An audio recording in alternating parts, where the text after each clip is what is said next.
Il est temps de tester vos connaissances avec ce petit quiz commenté de 5 questions sur la partie que nous venons de voir consacrée à la vue d'ensemble de la méthodologie PM². Voici la première question. Quel élément de la liste ci-dessous ne constitue pas un des 4 piliers de PM²? Vous avez 4 propositions qui vous sont faites, comme dans l'examen de certification. C'est le paragraphe 3.1 dans le guide. Je vous laisse mettre la vidéo en pause le temps que vous puissiez répondre.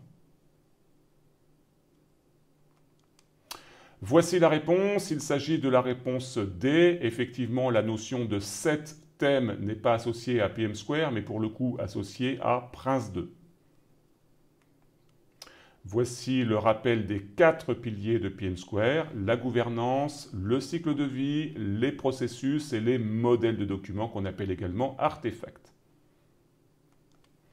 Deuxième question, dans PM², les points de contrôle et les approbations contribuent à quoi? Vous avez 4 propositions que je vous laisse regarder. C'est le paragraphe 3.2.6 du guide.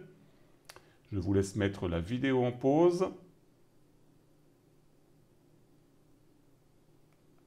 Et voici la bonne réponse. Donc les points de contrôle et les approbations contribuent à la qualité globale de la gestion du projet et permettent de faire progresser le projet de manière plus pertinente. Voici la réponse dans le guide.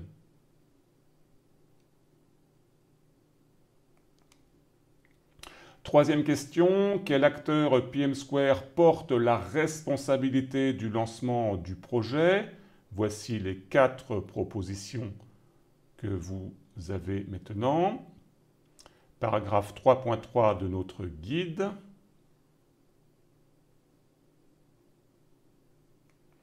Voici la réponse. Il s'agit du porteur du projet qui porte la responsabilité donc du lancement du projet puisqu'il est connu à ce stade avec un diagramme très important. Il s'agit du diagramme en couloir de piscine que vous avez dans le guide avec effectivement sur le premier couloir le propriétaire du projet qui est responsable du lancement du projet.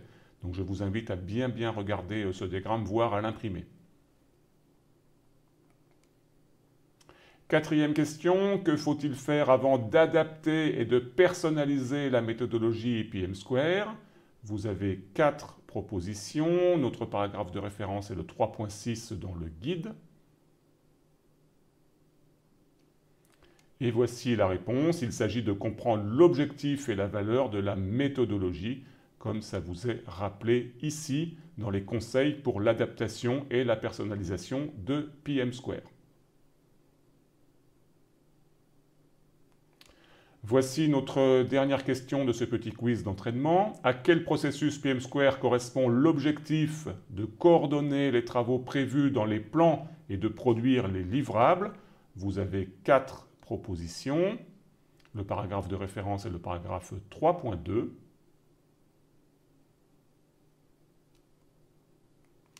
Et il s'agit de l'exécution. Et je vous rappelle ici les objectifs des 4 phases d'un projet PM², avec pour la phase d'exécution le fait de coordonner la réalisation du produit. Je vous rappelle également que la surveillance et le contrôle n'est pas une phase, mais un groupe de processus que nous aurons l'occasion d'étudier.